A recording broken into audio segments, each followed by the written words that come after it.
ಈಗ ಆಲ್ರೆಡಿ ಧರ್ಮಸ್ಥಳದಲ್ಲಿ ಏನು ಶವಗಳನ್ನು ಹೂತಿಟ್ಟಂತಹ ಪ್ರಕರಣ ಇತ್ತು, ಆ ಪ್ರಕರಣ ಸಂಬಂಧ ಇವತ್ತು 11, 12, 13ರ ಗುಂಡಿಯ ಶೋಧ ಕಾರ್ಯ ನಡೀಬೇಕಾಗಿತ್ತು. 11ನೇ ಗುಂಡಿಯ ಶೋಧ ಕಾರ್ಯ ಕೂಡ ನಡೀತು. ಧರ್ಮಸ್ಥಳ ಪ್ರಕರಣದ ತನಿಖೆ ಎಲ್ಲಿವರೆಗೂ ಬಂದು ನಿಂತಿದೆ ಅನ್ನೋದ್ರ ಬಗ್ಗೆ ಚರ್ಚೆ ಮಾಡ್ತಾ ಹೋಗೋಣ. ಜೊತೆಗೆ ಸಾರಿಗೆ ಮುಷ್ಕರ ಕೂಡ ಇತ್ತು ಇವತ್ತು. ಇದೆಲ್ಲದರ ಬಗ್ಗೆ ಇವತ್ತಿನ power focus with Rakesh Shetty ಕಾರ್ಯಕ್ರಮದಲ್ಲಿ ನಾನು ಚರ್ಚೆ ಮಾಡ್ತಾ ಹೋಗ್ತೀನಿ. ನಮ್ಮ ಜೊತೆಗಿದ್ದಾರೆ ಪವರ್ ಟಿವಿಯ ಮುಖ್ಯಸ್ಥರಾಗಿರುವಂತಹ ರಾಕೇಶ್ ಶೆಟ್ಟಿ ಸರ್. ಸರ್ ನಮಸ್ತೆ, ಕಾರ್ಯಕ್ರಮಕ್ಕೆ ಸ್ವಾಗತ. ಸರ್, ಧರ್ಮಸ್ಥಳದಲ್ಲಿ ಶವಗಳನ್ನು ಹೂತಿಟ್ಟಂಥ ಪ್ರಕರಣದ ಬಗ್ಗೆ ಮೊದಲಿಗೆ ನಾವು ಚರ್ಚೆ ಮಾಡ್ತಾ ಹೋಗೋಣ. ಸರ್, ಮೊದಲಿಗೆ ಒಂದಷ್ಟು ಬ್ರೇಕಿಂಗ್ ಅಪ್ಡೇಟ್ಸ್ ಇದೆ, ನೋಡ್ಕೊಂಡು ಬರೋಣ.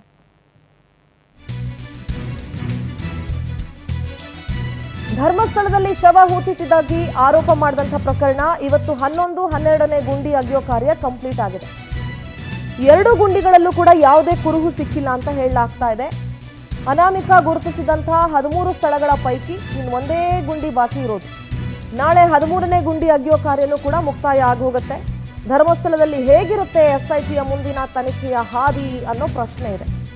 ಇವತ್ತು 7ನೇ ದಿನ. ಅನಾಮಿಕನ ನಡೆ ಏನು ಅನ್ನೋದೇ ಕುತೂಹಲದ ಪ್ರಶ್ನೆ. ಆತನ ನೆಕ್ಸ್ಟ್ ಮೂವ್ ಏನು? ಈಗ 11, 12 ಗುಂಡಿಲಿ ಏನೂ ಕೂಡ ಸಿಗ್ಲಿಲ್ಲ. 13 ಸ್ಥಳಗಳನ್ನ ಗುರುತು ಮಾಡಿದ್ದ ಆತ 13ರಲ್ಲಿ 6ನೇ ಸ್ಥಳದಲ್ಲಿ 6ನೇ ಪಾಯಿಂಟಲ್ಲಿ ಏನೋ ಒಂದು ಸ್ವಲ್ಪ ಮೂಳೆ ಸಿಕ್ತು, ಅದು ಒಬ್ಬ ಪುರುಷಂದು ಅಂತ ಹೇಳಲಾಯಿತು. 11, 12ನೇ ಗುಂಡಿ ಅಗೆಯೋ ಕಾರ್ಯ ಕೂಡ ಕಂಪ್ಲೀಟ್ ಆಗಿದೆ, ಆದರೆ ಯಾವುದೇ ಕುರುಹು ಸಿಕ್ಕಿಲ್ಲ. ಇನ್ನು ಪವರ್ ಟಿವಿ ಸತ್ಯಾನ್ವೇಷಣೆಯಲ್ಲಿ ಹಲವು ಅಂಶಗಳು ಬಹಿರಂಗ ಆಗಿದೆ. 11ರಿಂದ 13ನೇ ಪಾಯಿಂಟ್ ಬಗ್ಗೆ ಭಾರಿ ಬಿಲ್ಡಪ್ ಕೊಡಲಾಗಿತ್ತು, ಆದರೆ ಆ ಸ್ಥಳ ಮಹಿಮೆಯ ಬಗ್ಗೆ ಪವರ್ ಟಿವಿ ಗ್ರೌಂಡ್ ರಿಪೋರ್ಟ್ ಕೊಟ್ಟಿತ್ತು. Power TV chief Rakesh Shetty sir ಅವರಿಂದ ದಿಟ್ಟ ವರದಿಗಾರಿಕೆಯನ್ನ ಮಾಡಲಾಯಿತು. ರಾಕೇಶ್ ಶೆಟ್ಟಿ ಸರ್ ಅವರ ಜೊತೆ ಸ್ಥಳೀಯರು ಕೂಡ ಮಾತನಾಡಿದ್ರು. ಈ ಹಿಂದೆ ಅಲ್ಲಿ ಎಲ್ಲಿತ್ತು, ಸುಮಾರು 4 ದಶಕಗಳಿಂದ ಅಲ್ಲಿ ಏನೆಲ್ಲ ಆಗಿತ್ತು, ಈ ಹಿಂದೆ 40 ವರ್ಷದ ಹಿಂದೆ ಅಲ್ಲಿ ಏನೆಲ್ಲ ಆಗಿತ್ತು, ಈ ರೀತಿ ನಡೀತಾ ಇತ್ತ, ಏನು ಎತ್ತ, ಇದೆಲ್ಲದರ ಬಗ್ಗೆ ಅಲ್ಲಿನ ಸ್ಥಳೀಯರನ್ನ ಪವರ್ ಟಿವಿ ಕೇಳುವಂತ ಕೆಲಸ ಕೂಡ ಮಾಡಿತ್ತು. ಅಲ್ಲಿನ ಗ್ರಾಮಸ್ಥರು ಕೂಡ ಅದ್ರ ಬಗ್ಗೆ ಹಲವಾರು ವಿಚಾರಗಳನ್ನ ಹಂಚ್ಕೊಂಡಿದ್ರು. ಅದ್ರ ಬಗ್ಗೆ ಚರ್ಚೆ ಮಾಡ್ತಾ ಹೋಗ್ತೀನಿ. ಸರ್, ಶವ ಹೂತಿಟ್ಟಂಥ ಪ್ರಕರಣ ಈಗ ಕಳೆದ ಒಂದು 2-3 ದಿನಗಳ ಹಿಂದೆ ತಾನೇ ನೀವು ಹೋಗಿ ಒಂದಷ್ಟು ರಿಯಾಲಿಟಿ ಚೆಕ್ನ ಮಾಡ್ಕೊಂಬಂದ್ರಿ, ಗ್ರೌಂಡ್ ರಿಪೋರ್ಟ್ನ ಕೊಟ್ರಿ. ಇದೆಲ್ಲ ಆದ ನಂತರ ಅಲ್ಲಿನ ಗ್ರಾಮಸ್ಥರು ಸಾಕಷ್ಟು ವಿಚಾರಗಳನ್ನು ಹಂಚ್ಕೊಟ್ರು.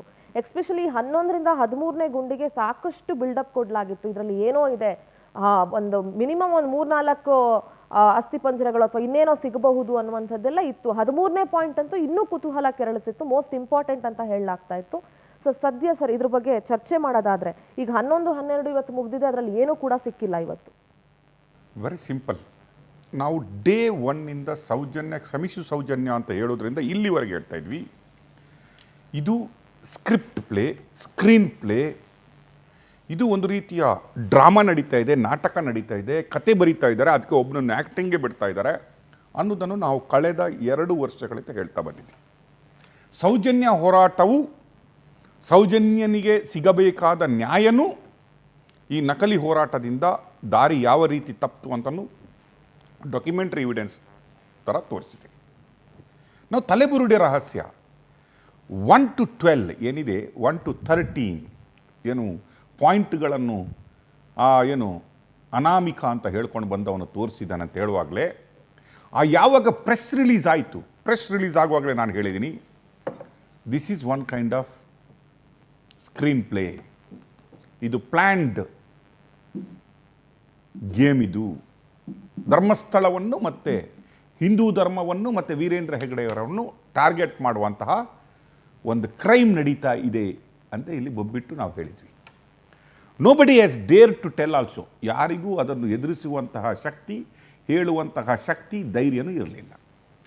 ನಾವು ಹೇಳಿದ್ವಿ, ಪವರ್ ಟಿವಿ ಆ ದಿನನೂ ಹೇಳಿತ್ತು, ಈ ದಿನನೂ ಹೇಳಿತ್ತು. SIT ಅಂತ ಏನು ಮಾಡಿದಾಗ ನಾವು SITಯನ್ನು ಬೆಂಬಲಿಸಿದವರು ನಾವು ಮೊದಲು. SIT ಇದು ಆಗಬೇಕು ಅನ್ನೋದನ್ನು ಹೇಳ್ತಾ ಇದ್ವಿ. ಯಾಕೆಂದರೆ ಈ ಒಂದು ಧರ್ಮಸ್ಥಳದ ವಿರೋಧಿ ಹೋರಾಟ ಏನಿದೆ, ಹಿಂದೂ ಧರ್ಮ ವಿರೋಧಿ ಹೋರಾಟ ಏನಿದೆ, ಅದು ಒಂದು ತಾರ್ಕಿಕ ಅಂತ್ಯಕ್ಕೆ ಬಂದು ಸಿಗಬೇಕು ಅನ್ನೋದು ನಮ್ಮ ಆಸೆ ಆಗಿತ್ತು. ನಂಬರ್ 1, ಎಲ್ಲ ಕಥೆಗಳನ್ನು ಕಳೆದ 12 ವರ್ಷಗಳಲ್ಲಿ ಖಾಲಿ ನಮ್ಮ ಹತ್ರ ಇದೆ, ನಮ್ಮ ಹತ್ರ ಪ್ರೂಫ್ ಇದೆ, ನಮ್ಮ ಹತ್ರ ವಿಡಿಯೋ ಇದೆ, ನಮ್ಮ ಹತ್ರ ಜೀವಂತ ಸಾಕ್ಷಿಗಳಿದ್ದಾವೆ, ನಮ್ಮ ಹತ್ರ ಎಲ್ಲ ಇದ್ದಾವೆ ಅಂತ ಹೇಳ್ಕೊಂಡು ಬಂದವರು ಒಂದು ಕಡೆ ಕೂಡ, ಈವನ್ ನ್ಯಾಯಾಲಯಕ್ಕೂ ಕೂಡ ಯಾವುದೇ ಸಾಕ್ಷಿಗಳನ್ನು ಒದಗಿಸ್ತಾ ಇರಲಿಲ್ಲ. ಎಲ್ಲೋ ಒಂದು ಕಡೆ ಸ್ವಲ್ಪ ಅಮಾಯಕರು, ಸ್ವಲ್ಪ ತಿರುಪೋಕಿಗಳನ್ನು ತಮ್ಮ ಏನಿದೆ ಅಲ್ವಾ ವಾಟ್ಸಪ್ ಮತ್ತು ಫೇಸ್ಬುಕ್ಕು, ಯೂಟ್ಯೂಬು ಇದರಿಂದ ಅವರನ್ನು ಒಂದು ರೀತಿಯ ಬ್ರೈನ್ ಸುಳ್ಳು ಹೇಳಿ ಹೇಳಿ ಹೇಳಿ ಹೇಳಿ ಹೌದೇನೋ, ಇರಬಹುದೇನೋ, ಆಗಿತ್ತೇನೋ, ಆಗಿರಬಹುದು ಅನ್ನುವ ಭ್ರಮೆಯನ್ನು ಹುಟ್ಟಿಸಿ ಇಡೀ ಸಮಾಜವನ್ನು ಡಿವೈಡ್ ಮಾಡುವಂತಹ ಕೆಲಸ ಆಗಿತ್ತು. ಇದು ಇನ್ನೂ ಈ ರೀತಿಯ ಹೋಗಬಾರದು ಅಂತ ಹೇಳ್ತಾ ಇದ್ದಾಗಲೇ ಅನ್ಯ ಧರ್ಮೀಯನನ್ನು ಕರ್ಕೊಂಡು ಬಂದು ಅದರಲ್ಲಿ ಒಂದು AI ವಿಡಿಯೋ ಮಾಡಿಸಿ ಪುನಃ ಜನರನ್ನು ದಂಗೆ ಏಳಿಸುವ ಸ್ಥಿತಿಗೆ ತಗೊಂಡೋಗಿದ್ರು. ನಾನು ಹೇಳಿದ್ದೀನಿ, ಅತಿಮೀರಿದ ಹಂತಕ್ಕೆ ಬಂದಾಗ ಇಂಥದ್ದೆಲ್ಲ ಮಿತಿಮೀರಿದ ಆ್ಯಕ್ಟ್ಗಳು ಶುರುವಾಗುತ್ತೆ. ಇದು ಅವನತಿಯ ಕೊನೆಯ ಹಂತಕ್ಕೆ ಬರುತ್ತೆ ಅವರದು ಅಂತ ನಾನು ಹೇಳ್ತಾ ಇದ್ದೆ. ತಲೆಬುರುಡ ರಹಸ್ಯ ಯಾವುದು ಒಂದು ಪ್ಲ್ಯಾಂಟ್ ಮಾಡಿ ಒಂದು ವಿಷಯವನ್ನು ಅದನ್ನು ಬೆಳೆಸಿ ಅದನ್ನು ಪಬ್ಲಿಸಿಟಿ ತಗೊಳ್ಬೇಕಂತ ಹೇಳ್ತಾ ಇದ್ರು ಪೊಲೀಸ್ ಅವರು. ಅಲ್ಲಿ SP ಅವರು we should thank him again and again.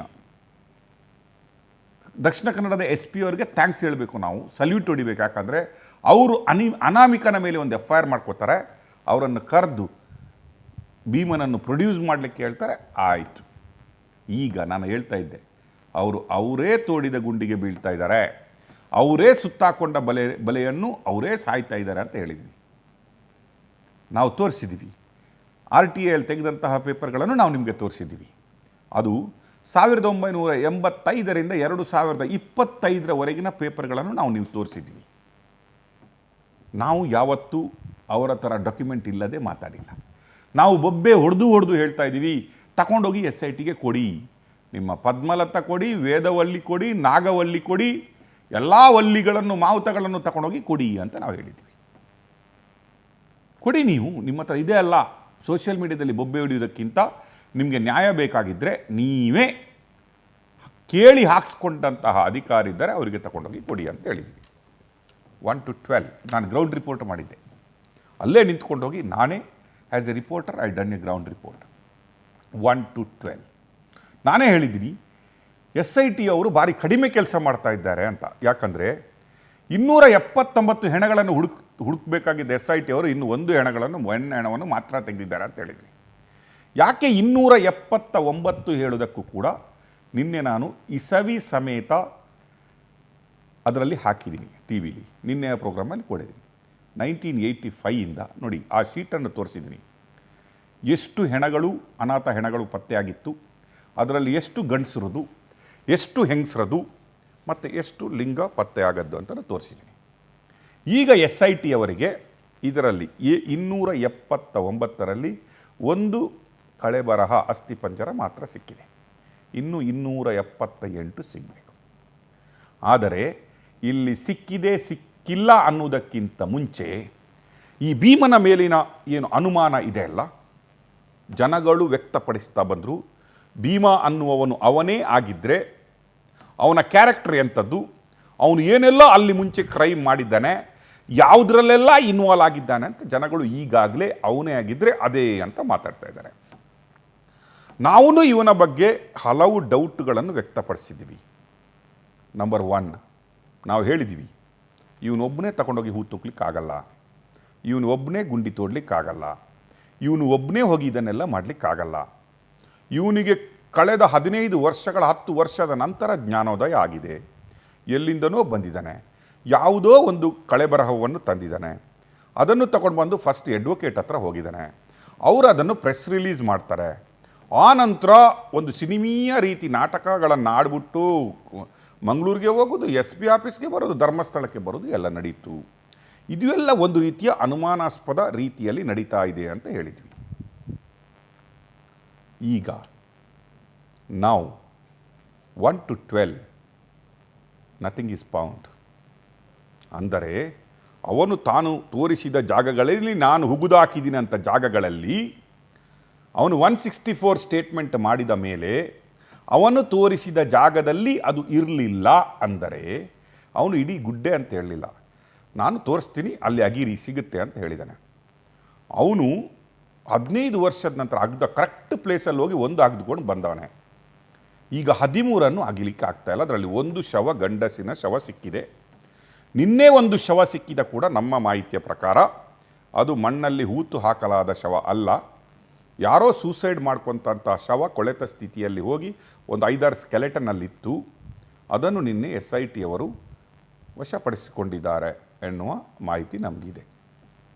11-12 ಇವತ್ತು ಅಗ್ದಿದ್ದಾರೆ, ಅದರಲ್ಲೂ ಸಿಕ್ಕಿಲ್ಲ. 13ನೇ ವಿಷಯಕ್ಕೆ ಬಂದಾಗ ನಾವು ಹೇಳಿದ್ದೀವಿ, 13ರ ರಹಸ್ಯ ಸ್ಟೋರಿಯನ್ನು ನಿನ್ನೆನೇ ನಾನು ನಿಮಗೆ ಕೂಲಂಕುಷವಾಗಿ ಫ್ರಮ್ ಒನ್ ಯಾವ ರೀತಿಯಲ್ಲಿತ್ತು, ಈ ಸೈಟು 14ರವರೆಗೆ ಇರಲಿಲ್ಲ, ಈ ಪ್ರದೇಶವೇ 14ರವರೆಗೆ ಒಂದು ಹಳ್ಳ ಆಗಿತ್ತು, ಅಲ್ಲಿ ಬಾಡಿ ಅಗೆಯಲು ಚಾನ್ಸ್ ಇಲ್ಲ, ಅಕ್ಕಪಕ್ಕದವರನ್ನು ಕರೆದು ಮಾತಾಡಿಸಿದ್ವಿ, ಮನೆಯ ಎದುರುಗಡೆ ಮನೆಯವರನ್ನು ಕರೆಸಿ ಮಾತಾಡಿದ್ವಿ. ಇದು ಸುಳ್ಳು ಕಂಪ್ಲೇಂಟ್ ಅಂತ ಹೇಳುವುದಕ್ಕೆ ಪ್ರಮುಖ ಸಾಕ್ಷಿಯನ್ನು ಗೂಗಲ್ ಅರ್ತ್ ಮೂಲಕ ನಾವು ಒದಗಿಸಿದ್ದೀವಿ. ಈಗ ಕಾರ್ಯಾಚರಣೆಯ ಕಡೆಯ ಹಂತಕ್ಕೆ ಬಂದಾಗ ಇನ್ನೊಂದು ಪಕ್ಷದವರು ಇನ್ನೊಂದು ಕಂಪ್ಲೇಂಟ್ ಇನ್ನೊಂದು ಕಡೆ ನಾನು ನೋಡಿದ್ದೀನಿ ಅನ್ನುವ ಒಬ್ಬ ಬಂದವನೇ.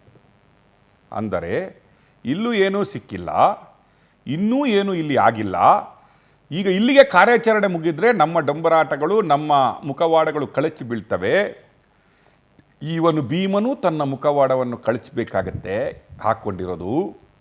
164 ರಾಂಗ್ ಸ್ಟೇಟ್ಮೆಂಟ್ ಕೋರ್ಟಲ್ಲಿ ಕೊಟ್ಟರೆ ಅವನ ಮೇಲೆ ಯಾವ ಕಾರ್ಯಾಚರಣೆ ಆಗಬಹುದು, ಮತ್ತು ಅವನು ಈಗಾಗಲೇ ತಂದಂತಹ ಆ ಕಳೆಬರದ ಮೇಲೆ ಇನ್ನು ಏನಾದರೂ ಇನ್ವೆಸ್ಟಿಗೇಷನ್ ನಡೀತಾ ಹೋದರೆ ಇನ್ನು ಅದರ ಮೇಲೇನೂ ಕೇಸ್ ಉಲ್ಟಾಗುವ ಚಾನ್ಸಸ್ ಇದೆ ಅಂತ ಗೊತ್ತಾದ ಇವರು ಈ ಕಾರ್ಯಾಚರಣೆ ಇನ್ನೂ ಸ್ವಲ್ಪ ಪುಷ್ ಮಾಡುವ ರೀತಿಯಲ್ಲಿ ಇನ್ನೊಂದು ಕಂಪ್ಲೇಂಟನ್ನು ಹಾಕಿದ್ದಾರೆ. ಆ ಕಂಪ್ಲೇಂಟೆಂಟ್ ಯಾರಂತ ನಿಮಗೂ ಗೊತ್ತಿದೆ, ನಾವು ನಮ್ಮ ಎಪಿಸೋಡಲ್ಲಿ ತೋರಿಸಿದ್ದೀವಿ. ಜಯಂತ್ ಟಿ ಅನ್ನುವವನು ನಾವು ತೋರಿಸಿದ್ದೀವಿ.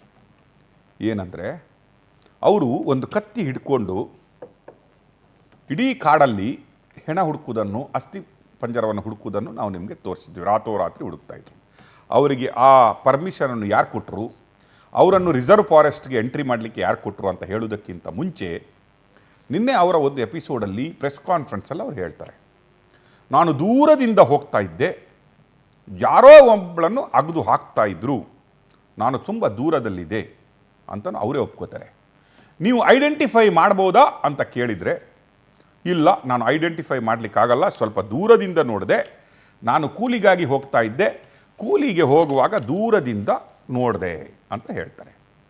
ಅಂದರೆ ಅವರು ಯಾರು ಅಗಿತಾ ಇದ್ರಲ್ಲ, ನೆಲ ಅಗಿತಾ ಇದ್ರಲ್ಲ, ಅವರನ್ನೇ ಐಡೆಂಟಿಫೈ ಮಾಡದಷ್ಟು ದೂರದಲ್ಲಿ ಇದ್ದರು ಅಂತ ಹೇಳ್ತಾರೆ. ಇನ್ನೊಂದು ಕಡೆ ಹೇಳ್ತಾರೆ, ಆ ಹುಡುಗಿ 15 ವರ್ಷದ್ದಾಗಿತ್ತು, ಅವಳು ರೇಪ್ ಆಗಿತ್ತು ಅಂತಂದು ಹೇಳ್ತಾರೆ. ನೀವೇ ಹೇಳಿ, ಹೂತಾಕುವವನನ್ನೇ ನೋಡಿಲ್ಲ, ದೂರದಿಂದ ನೋಡಿದ್ದೆ, ಕೆಲವರು ಇದ್ದರು ಅಗಿತಾ ಇದ್ದರು ಅಂತ ಹೇಳ್ತಾರೆ. ಇನ್ನೊಂದು ಕಡೆ ಅವರೇ ಹೇಳ್ತಾರೆ, ಹುಡುಗಿಗೆ 15 ವರ್ಷ ಆಗಿತ್ತು, ರೇಪ್ ಆಗಿತ್ತು ಅಂತ ಹೇಳ್ತಾರೆ. ಈ ಕಥೆಗಳನ್ನು ಈಗ ನಾವು ಜಾಸ್ತಿ ಮಾತಾಡಿದರೆ ಏನಾಗುತ್ತೆ ಅಂದರೆ, ಇನ್ನೊಂದು 2-3 ದಿನದಲ್ಲಿ ಈ ಪರದೆ ಓಪನ್ ಆಗಲಿದೆ. ಯಾಕಂದರೆ ಧರ್ಮಸ್ಥಳ ಗ್ರಾಮಸ್ಥರ ಪ್ರಕಾರ ನಾಳೆ ಸೈಟ್ ನಂಬರ್ 13 ಅಗಿಯುವಾಗ ನಮ್ಮ ಕೆಲವು ರಿಕ್ವೆಸ್ಟ್ಗಳಿದೆ, ಕಂಪ್ಲೇಂಟ್ಗಳಿದೆ. 2014ರಲ್ಲಿ ಇಲ್ಲದ ಸೈಟಲ್ಲಿ ಆ ಪ್ರದೇಶವೇ ಇರಲಿಲ್ಲ. 2019ರಲ್ಲಿ ನಾವು ನಿಮಗೆ ಪ್ರೂಫ್ ಒಟ್ಟಿಗೆ ಕೊಡ್ತಾ ಇದ್ದೀವಿ. ಆ ಪ್ರದೇಶನ ಆಗಿರೋದು 2019ರಲ್ಲಿ ಮಣ್ಣು ತುಂಬಿಸಿದ ಮೇಲೆ, ಪ್ರವಾಹ ಬಂದ ಮೇಲೆ. ಹಾಗಾದರೆ ಈ ಭೀಮ 2014ರಲ್ಲಿ ಅಲ್ಲಿ ಹೆಣ ಹುತ್ತಿದ್ದಾದರೂ ಹೇಗೆ ಅನ್ನೋದನ್ನು ಹೇಳ್ತಾ ಇದ್ದಾರೆ. ಕ್ಲೈಮ್ಯಾಕ್ಸ್ ಹಂತಕ್ಕೆ ಬಂದಿದ್ದೀವಿ. We are here with the climax mode. Any criminal activity complaint ಆದಾಗ that cannot be with 1 statement or 164. ಕೇಳಿಸ್ಕೊಳ್ಳಿದ್ಲಿ, ಒಬ್ಬ ಬಂದು ನಾನು ಒಂದು ಬುರುಡೆ ತಗೊಂಡು ಬಂದರೆ ಅಥವಾ ತಾನು ಹಿಂಗೆ ಮಾಡಿದ್ದೀನಿ ಅಂತ ಹೇಳಿದರೆ ಅಥವಾ 164 ಸ್ಟೇಟ್ಮೆಂಟ್ ಕೊಟ್ಟರೆ ಅದು ಅಲ್ಲಿಗೆ ಮುಗಿದು ಹೋಗಲ್ಲ. 164 ಸ್ಟೇಟ್ಮೆಂಟ್ ಜಡ್ಜ್ ಎದುರುಗಡೆ, ಮ್ಯಾಜಿಸ್ಟ್ರೇಟ್ ಎದುರುಗಡೆ ಕೊಟ್ಟ ಮೇಲೆ ಅವನು ಅದಕ್ಕೆ ಬದ್ಧನಾಗಿರಬೇಕು. ಸಪೋಸ್ ಅವನು ಕೋರ್ಟಿನ ಎದುರುಗಡೆ ಅಂಥದ್ದೇನಾದರೂ ರಾಂಗ್ 164 ಮಾಡಿದರೆ ಅವನ ಮೇಲೇ ಕಾರ್ಯಾಚರಣೆ ಆಗುವ ಎಲ್ಲ ಸಾಧ್ಯತೆಗಳಲ್ಲ, ಕಾರ್ಯಾಚರಣೆ ಆಗೇ ಆಗುತ್ತೆ.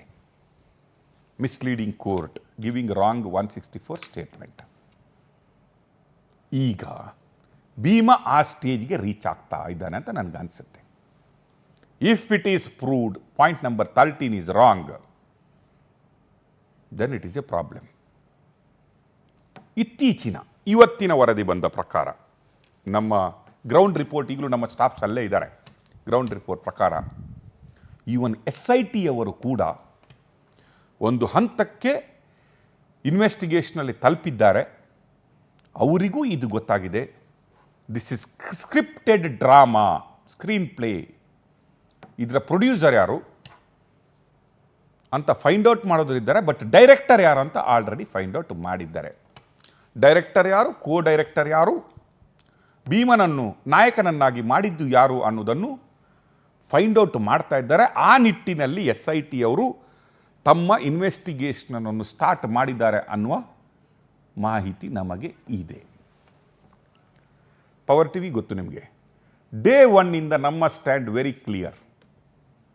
ಡೇ ಒನ್ನಿಂದ ಸೌಜನ್ಯ ಕ್ಷಮಿಸು ಸೌಜನ್ಯದಿಂದ ಇವತ್ತಿನವರೆಗಿನ ನಮ್ಮ stand it is very very clear. This is a game plan, nothing but target Dharmasthala, target Veerendra. Or why can't SIT ಮಟ್ಟಣ್ಣವರಾಗ್ಲಿ ಅಥವಾ ತಿಮ್ರೋಡಿ ಅವ್ರನ್ನಾಗ್ಲಿ ಅಲ್ಲ, this is interrogation right question, enquiry ಮಾಡಕ್ಕಾಗಲ್ಲ. ರೈಟ್ ಕ್ವೆಶ್ಚನ್, ಬಿಕಾಸ್ ಅವರಿಂದನೇ ಅಲ್ವಾ ಸರ್ ಇದೆಲ್ಲ ಸ್ಟಾರ್ಟ್ ಆಗಿದ್ದು. That is the right question. That is ಮುಂದುಗಡೆನ ಪ್ರೊಸೆಸ್ಸಲ್ಲಿ ಅದಾಗುತ್ತೆ. ಅದು ಆಗಲೇಬೇಕು. ಅದು ಆಗಿಲ್ಲ ಅಂದರೆ ಯಾರು ಬಿಡಲ್ಲ. ಈಗ ಇವನ್ SIT ಇಸ್ ಟೆಲಿಂಗ್, ಈಗ ಖರ್ಚಾಗ್ತಾ ಇದೆಯಲ್ಲ ಈ ದುಡ್ಡು, 10 ಕೋಟಿಗಳಿಲ್ಲಿ ಆಗ್ತಾ ಇದ್ದಾವಲ್ಲ, ಭಟ್ಕಳದಿಂದ ದಕ್ಷಿಣ ಕನ್ನಡದ ಎಲ್ಲ ಪೊಲೀಸ್ಗಳನ್ನು ಹಾಕ್ಕೊಂಡಲ್ಲಿ ಅಗೀತಾ ಇದ್ದಾರಲ್ಲ, this is nothing but tax payers money. ನಮ್ದೆಲ್ಲರದು ದುಡ್ಡು ಇದು. ಅದು ಮಾತ್ರ ಅಲ್ಲ, ಇಟ್ಸ್ ಎ ವ್ಯಾಲ್ಯೂಯೇಬಲ್ ಟೈಮ್. ನೋಡಿ ಅಲ್ಲಿ ಕೋತಿ ಕುಣಿಸೋದು ಹೆಂಗೆ ಕುಣಿಸ್ತಾ ಇದ್ದೀವಿ ನಾವಂತ. ಅಂದರೆ ಯಾವನೋ ಒಬ್ಬ ಬಂದುಬಿಟ್ಟು ನಾಳೆ ಬುರುಡೆ ತಗೊಂಡು ಬಂದುಬಿಟ್ಟು ನಾನು ವಿಧಾನಸೌಧದಲ್ಲಿ ಕೆಲಸಕ್ಕಿದ್ದೆ, ಒಂದು ಬುರುಡೆ ಇತ್ತು, ಆಗ ಇಲ್ಲಿಯ ಚೀಫ್ ಮಿನಿಸ್ಟರ್ ಆದಂಥವರು ಎಲ್ಲ ಸಾಯಿಸ್ಬಿಟ್ಟು ಅಲ್ಲಿ ಊತಾಕ್ಸ್ತಾ ಇದ್ರು ಅಂತ ಹೇಳಿದ ಕೂಡಲೇ 164 ತಗೊಂಡೋಗಿ ಕೊಟ್ಟರೆ ವಿಧಾನಸೌಧ ನಾವು ಕೆಡವಿ ಹಾಕ್ತೀವಿ. ಆ್ಯಂಡ್ ನಾವು SIT is reaching that place. First SIT ಕೆಲಸ ಏನು, ಈ ಕಂಪ್ಲೇಂಟ್ ಸರಿಯಾ, ಆಪ್ಷನ್ ಕೊಡೋದವರಿಗೆ ಅವರೇ ಕೊಟ್ಟ ಅಧಿಕಾರಿ ಇದ್ದಾರೆ, ಇವನನ್ನು ಇಟ್ಕೊಂಡು ಇವನನ್ನು ಫುಲ್ ಅಗಿಯುವುದು, 13ರವರೆಗೆ ಅಗಿಯುವುದು. ನಾಳೆ ಇವನು ಹೇಳ್ತಾರೆ ಇನ್ನೊಂದು, ಇವತ್ತು ಈಗಾಗಲೇ ಬಿಟ್ಟಿದ್ದಾರೆ, ಆಗ ಜಿಯೋಗ್ರಫಿಲಿ ಚೇಂಜ್ ಆಗಿರ್ಬೋದು, ಆಗ ಇದ್ದ ಪ್ರದೇಶ ಈಗ ಚೇಂಜ್ ಆಗಿರ್ಬೋದು, 10 ವರ್ಷದಲ್ಲಿ ಅಲ್ಲಿ ಏನೇನೋ ಬೆಳ್ಕೊಂಡಿರ್ಬೋದು, ಅವನಿಗೆ ಇನ್ನೂ ಚಾನ್ಸ್ ಕೊಡಬೇಕು, ಇನ್ನೂ ಸ್ವಲ್ಪ ಜಾಸ್ತಿ ಚಾನ್ಸ್ ಕೊಡಬೇಕು, ಅವನಿಗೆ ಥಿಂಕ್ ಮಾಡಲಿಕ್ಕೆ ಬಿಡ್ಬೋದು ಅಂತ ಹೇಳ್ತಾರೆ. ಒಂದು ಎತ್ಕೊಂಡು ಕರೆಕ್ಟ್ ಜಾಗದಿಂದ ಒಂದು ಬುರುಡೆ ಎತ್ಕೊಂಡ್ಬಂದಾನೆ, ಅಲ್ಲಿ ಏನು ಜಿಯೋಗ್ರಫಿ ಚೇಂಜ್ ಆಗಿಲ್ಲ, ಏನಾಗಿಲ್ಲ. ಅವನು ತಲೆ ಸರಿ ಇದೆ, ಯಾರು ಹೂತಾಕಿದ್ದು, ಎಲ್ಲೂ ಹೂತಾಕಿದ್ದು, ಹೆಂಗೆ ಹೂತಾಕಿದ್ದು ಎಲ್ಲ ಕತೆ ಹೇಳ್ತಾನೆ. ಜಾಗ ನೋಡಿದರೆ ಅಲ್ಲಿ ಹುಲ್ಲು ಬಂದಿದೆ, ಇಲ್ಲಿ ಮರ ಬಂದಿದೆ, ಇಲ್ಲಿದು ಬಂದಿದೆ. ಸರ್ ಈಗ 3 ಪಾಯಿಂಟ್ಸ್ ತೋರಿಸಿದ್ಮೇಲೆ ಈಗ ಬೇರೆ ಬೇರೆ ಕಡೆ ಯಾಕೆ ಏನು ಸಿಗ್ಲಿಲ್ಲ? 1 ಮಿನಿಟ್ ಡ್ರಾಮ್, ಬಿಕಾಸ್ ಬೇರೆ ಬೇರೆ ಸಿಗ್ಬೇಕ್ರಿ. ಅದು ಇಡೀ ಗುಟ್ಟ ಆಗದಿದ್ರೆ 279 ಶವಗಳು ಸಿಗಬೇಕು, ನಾಟ್ 1 2. ಈಗ ಒಂದೇ ಸಿಕ್ಕಿದ್ದು. SIT where it is failed ಅಂತ ಹೇಳಿದ್ರೆ ನಾನು ಹೇಳ್ತೀನಿ ಅಯ್ಯೋ 279 ಇದೆ, ನೀವು ಒಂದೇ ಇಷ್ಟವರೆಗೆ ಆಗದಿದ್ದೀರಪ್ಪ ಅಂತ ಹೇಳ್ಬೋದು. ಇನ್ನೂ ಇದೆ, ವೈ ವಿ ಆರ್ ಸರ್ಪ್ರೈಸಿಂಗ್. ಇನ್ನೂ 278 ಸಿಗಬೇಕು, ಒಂದು ಮಾತ್ರ ಸಿಕ್ಕಿರೋದು ಲೀಸ್ಟಲ್ಲಿ, ಒಂದು ಸಿಕ್ಕಿದೆ, ಇನ್ನೂ 79 ಸಿಗಬೇಕು. 2006ವರೆಗೆ ಅಲ್ಲಿ ಸ್ಮಶಾನ ಇರಲಿಲ್ಲ. ನಾವು ಇನ್ಸೈಡ್ ಸ್ಟೋರಿ ಏನಿರ್ತಂದರೆ SIT ಈಸ್ ಫಾಲೋಯಿಂಗ್ ಅಪ್ ಈ ಡ್ರಾಮದ ಹಿಂದೆ, ಈ ಸ್ಕ್ರಿಪ್ಟಿನ ಹಿಂದೆ ಪ್ರೊಡ್ಯೂಸರ್ ಯಾರು ಅಂತ. ಡೈರೆಕ್ಟರ್, ಸ್ಕ್ರೀನ್ ಪ್ಲೇ ರೈಟರು ಎಲ್ಲ ಆಲ್ಮೋಸ್ಟ್ SITಗೆ ಅನುಭವಕ್ಕೆ ಬಂದಿದೆ. ಯಾವಾಗ SITಯ ಈ ಅನುಭವಕ್ಕೆ ಬಂತು ಅಂತ ಕೂಡಲೇ ಈ ಸ್ಕ್ರಿಪ್ಟ್ ರೈಟರ್ ಬಂದು, ಡೈರೆಕ್ಟರ್ ಬಂದು ಏನು ಹೇಳ್ತಾರೆ, ಸಾರ್ SITಯೇ ಸರಿ ಇಲ್ಲ, ಅಲ್ಲಿ ಇಬ್ಬರು ಸರಿ ಇಲ್ಲ, ಅಲ್ಲಿ 30 ಸರಿ ಇಲ್ಲ ಅಂದರೆ ಮೊದಲೇ ಪೀಟಿಗೆ ಹಾಕೊಂಡ್ಬಿಡುವ. ನಾವು ಹೇಳಿಲ್ವಾ SIT ಅವರೆಲ್ಲ ಹೇಳಿದ್ರು ನಾಳೆ ಇಲ್ಲಿ ಏನಿಲ್ಲ ಇವ್ರದ್ದು ಅಂತ ಹೇಳ್ಬಿಟ್ರೆ, ನಾವು ಹೇಳಿಲ್ವಾ SITಯಲ್ಲಿ ಸರಿ ಇಲ್ಲ, ವೀರೇಂದ್ರ ಹೆಗಡೆ ದುಡ್ಡು ಕಳಿಸ್ತಾರೆ ಅಂತ ಹೇಳ್ಬೋದು. ಅಲ್ಲ ಸರ್, ಈಗ SIT ಸರಿ ಇಲ್ಲ ಅಂದ್ರು SIT ಮುಖ್ಯಸ್ಥರಾದ್ರೂ ಸರಿ ಇರಬೇಕು. ಅದೇ ಹೇಳಿದ್ದಲ್ಲ, ಪೀಟಿಗೆ ಹಾಕಿದ್ದಾರೆ. ಈಗ SITಯಲ್ಲಿ ಅವನು ಸರಿ ಇಲ್ಲ ಅಂದರು ಪ್ರಣಮ್ ಮೋಹಂತಿ ಅವರು ನೋಡಬೇಕು ಅವನು ಸರಿ ಇದ್ದಾರಾ ಇಲ್ಲ ಅಂತ. ಇಲ್ಲಿ ಕೂತ್ಕೊಂಡ ಈ ಚಪರಾಸಿಗಳು ನೋಡೋದು ಅಲ್ಲ. That is very clear. They can't comment on everybody. Politician ಮೇಲೆ ಕಮೆಂಟ್, ಅದರ ಮೇಲೆ ಯಾರೋ ಹೇಳಿ ನೀವು. ಪಾಲಿಟಿಷಿಯನ್ ಮೇಲೆ ಮಾಡಿದರೆ ಕಮೆಂಟ್, ರಾಜಕಾರಣಿಗಳ ಮೇಲೆ ಮಾಡಿದರೆ ಕಮೆಂಟ್, ಅದ್ರ ಮೇಲೆ ನೆಕ್ಸ್ಟ್ ಪೊಲೀಸರು ಸರಿ ಇಲ್ಲ, ಮಾಧ್ಯಮದವರು ಸರಿ ಇಲ್ಲ, ಊರಿನವರು ಸರಿ ಇಲ್ಲ, ಪಂಚಾಯಿತಿಯವರು ಸರಿ ಇಲ್ಲ, ಗ್ರಾಮಸ್ಥರು ಸರಿ ಇಲ್ಲ. ಇನ್ನು ಯಾರು ಸರಿ ಇರೋದು?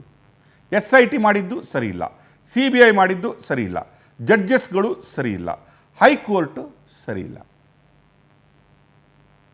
ಇನ್ನು ಸರಿ ಇರೋದು ಯಾರು? ಎಲ್ಲಿ ಹೋಗೋದು? ಮೋಹಂತಿ ಸರಿ ಇದ್ದಾರೆ, ಕೊಟ್ಟಿದ್ದಾರೆ, ತನಿಖೆ ಆಗ್ತಾ ಇದೆ. ಅವ್ರ ತಂಡನೇ ಅಲ್ವಾ ಸರ್, ಹಂಗಾರೆ ಟೀಮ್ ಸರಿ ಇರ್ಬೇಕು. ಇನ್ನು ಏನಾದರೂ ಹೋದರೆ ಅವರಿಗೆ ಕೊಡಬೇಕಪ್ಪ, ಹೋಗ್ಬಿಟ್ಟು ಅವರಿಗೆ ಕೊಡಬೇಕು. Very simple. Sir I have one ತಗೊಂಡೋಗಿ ಅವರಿಗೆ ಕೊಡಬೇಕು. ಈಗ ಕೊಟ್ಟಿಲ್ಲ ಅವರು. ಈಗ ನಾನು ಹೇಳ್ತೀನಿ SIT ಅವ್ರು ಏನು ಹೇಳ್ತಾ ಇದ್ದಾರೆ ಹೇಳ್ತೀನಿ.